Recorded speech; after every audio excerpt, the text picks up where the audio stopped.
Tu me poses souvent la question, quel est l'avenir de la location courte durée pour l'année 2024? Je réponds tout de suite à cette question juste après l'introduction.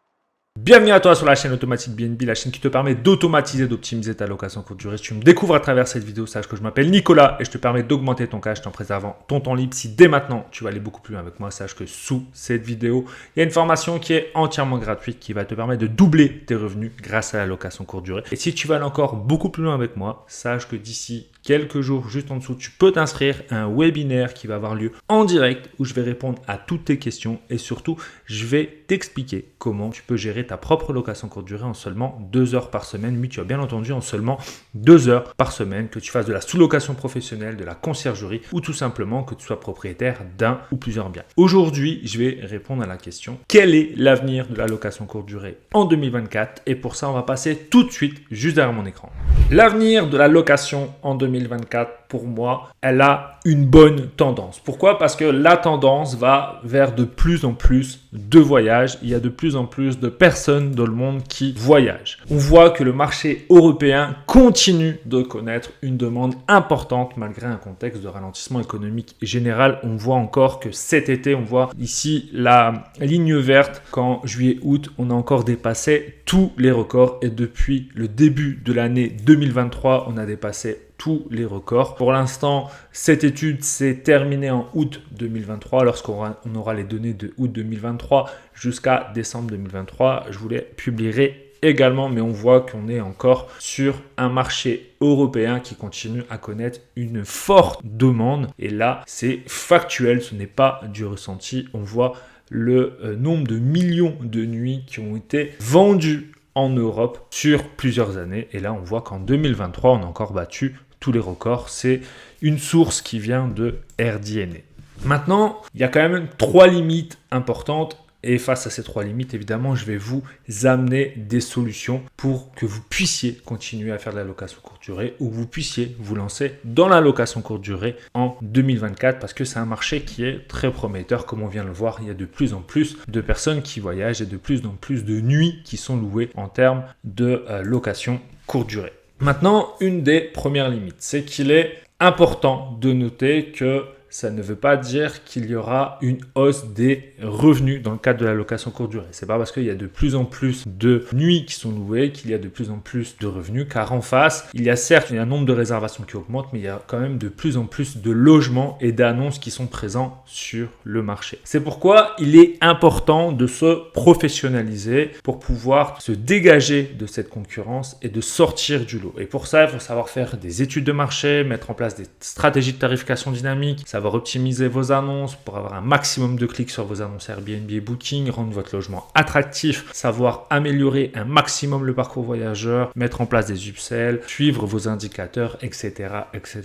Donc, face à la concurrence qui est de plus en plus accrue, malgré le fait qu'il y ait de plus en plus de réservations, il va falloir que vous appreniez à sortir de l'eau et pour ça, il va falloir se professionnaliser et c'est ça qu'il faut vraiment avoir en tête. L'amateurisme n'a plus sa place dans la location courte durée. Il faut vraiment savoir, et ça c'est mon analyse d'après ce que je pense, c'est que l'augmentation de l'offre sur le marché est une tendance à surveiller de près parce que cela conduit évidemment à une concurrence de plus en plus accrue et ça exerce une pression sur les prix. Ça, j'invente rien. Il faut donc se former et développer vos compétences et vos savoir-faire pour vous permettre de sortir du lot, comme je viens de vous le dire. Donc, ayez en tête qu'il y a un marché prometteur sur la location courte durée. Il y a de plus en plus de personnes qui louent des nuitées pour voyager en Europe. Mais en face, il y a de plus en plus de concurrence. Il faut donc que vous sortiez du lot. Et pour ça, il faut donc vous former, vous professionnaliser pour que vous puissiez avoir une location courte durée qui cartonne et que vous puissiez attirer un maximum de voyageurs dans votre location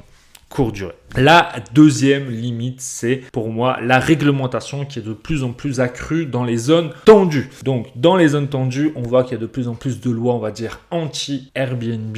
Et donc, il est important pour moi de ne plus investir dans ces zones-là pour faire du Airbnb. Il faut s'ouvrir à des possibilités en allant dans des villes qui sont non impactées par la réglementation. Et il existe énormément de villes qui sont non impactées par ces réglementations. À gauche, on voit les zones dites tendues. On voit qu'il y a encore énormément de places en France pour faire de la location courte durée. Pour rappel, pour Airbnb, c'est le deuxième marché mondial. Et on a vu qu'en Europe, c'était la France, en tout cas, a de plus en plus de réservations. Donc, dans toutes ces zones qui sont non tendues, je vous invite à faire de la location courte durée dans ces zones-là. Je vous invite simplement, par exemple, à aller dans les préfectures ou les sous-préfectures de toutes les zones qui sont non tendues. Donc, on voit tout ce qui n'est pas bleu ou marron sur la carte de France à gauche, et à droite vous voyez toutes les préfectures de France. Regardez, il y a bien une préfecture ou une sous-préfecture qui est à côté de chez vous, dans laquelle il y aura donc une dynamique économique, parce que c'est quand même des villes où il y a des dynamiques économiques et qui ne sont pas dans des zones tendues et qui vont vous permettre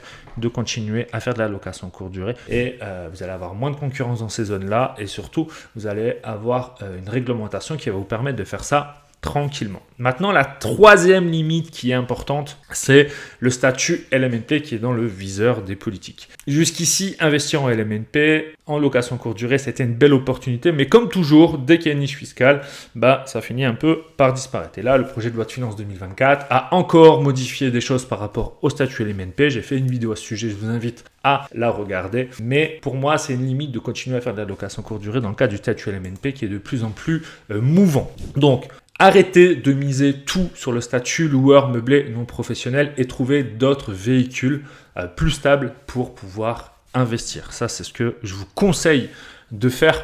Donc pour ça, vous allez aller voir votre expert comptable ou un avocat fiscaliste. Vous pouvez notamment utiliser toutes les structures qui ont comme imposition l'impôt sur la société. Je vais vous montrer par exemple un exemple de structuration que vous pourriez faire, mais ça évidemment, c'est à voir avec un expert comptable, un avocat fiscaliste. Vous pourriez avoir une société de gestion avec en dessous des biens qui vous appartiennent en nom propre ou dans des SCI, et vous sous-louez tous ces biens à cette société de gestion. En plus, vous sous-louez aussi des biens d'un autre propriétaire pour éviter d'être dans un abus fiscal. Et si elle est à l'IS, elle va vous permettre simplement de ne pas être confronté à la fiscalité du statut LMNP, par exemple. Et en plus, surtout en termes de facilité au quotidien de gestion, ce sera beaucoup plus simple parce que tout sera structuré dans une seule société. Là, c'est juste un exemple d'un schéma possible. Pour vous, c'est peut-être pas du tout votre situation, mais c'était pour vous dire qu'il y a d'autres choses à faire que juste utiliser le statut LMNP. Donc pour ça, je vous conseille d'aller voir un expert comptable ou un avocat fiscaliste qui puisse vous guider et vous aider par rapport à ça. Donc, par rapport à l'avenir de la location courte durée en 2024, c'est très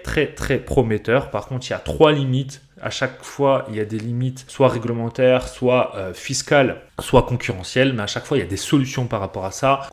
Face à cette limite concurrentielle, je vous invite à vous former pour justement sortir du lot, parce qu'il y a de plus en plus de personnes qui veulent se mettre dans la location courte durée, mais c'est des amateurs. Donc, si vous vous professionnalisez, vous allez sortir du lot très facilement. D'un point de vue fiscal, vous avez vu, il faut juste simplement tenter de sortir du statut LMNP, ou en tout cas de réfléchir à un autre véhicule qui pourrait vous permettre de faire de la location courte durée, notamment un véhicule qui est imposé à l'impôt sur la société. Et d'un point de vue réglementaire, je vous invite à sortir de ces 200 villes tendues et d'aller dans les autres villes françaises qui ne sont pas des zones tendues. Et pour ça, il y a encore plein de préfectures et sous-préfectures qui vous permettraient de mettre ça en place. Donc là, il y a quand même 3 solutions qui sont envisageables. Donc pour moi, la location courte durée en 2024, c'est un avenir très prometteur, mais avec un ticket d'entrée de plus en plus complexe qui va nécessiter de plus en plus de compétences et de savoir-faire pour se professionnaliser et donc pour sortir du lot face à plus en plus de concurrence. Donc il restera pour moi à la fin uniquement des loueurs formés. Il n'y a plus de place pour l'amateurisme en 2024. Il y a énormément de place pour faire de la location courte durée. Il y a énormément de demandes, il y a de plus en plus de voyageurs, mais seuls les professionnels vont pouvoir résister à ça. Alors quand je dis professionnel, c'est des personnes non pas qui ont X milliers ou centaines ou dizaines de biens, mais même quelqu'un qui a un bien, mais au moins d'être formé pour pouvoir tout simplement éviter de faire des erreurs qui vous amèneraient à vous faire croquer par la concurrence. Donc j'espère que cette vidéo t'a plu, j'espère que j'aurai répondu à cette question, quel est l'avenir de la location courte durée en 2024. Si tu as d'autres questions, d'autres interrogations par rapport à ce que je viens de dire dans cette vidéo, n'hésite pas à les mettre en commentaire, n'hésite pas à partager cette vidéo, n'hésite pas à la liker. Et sur ce, je te dis à mardi prochain, ciao.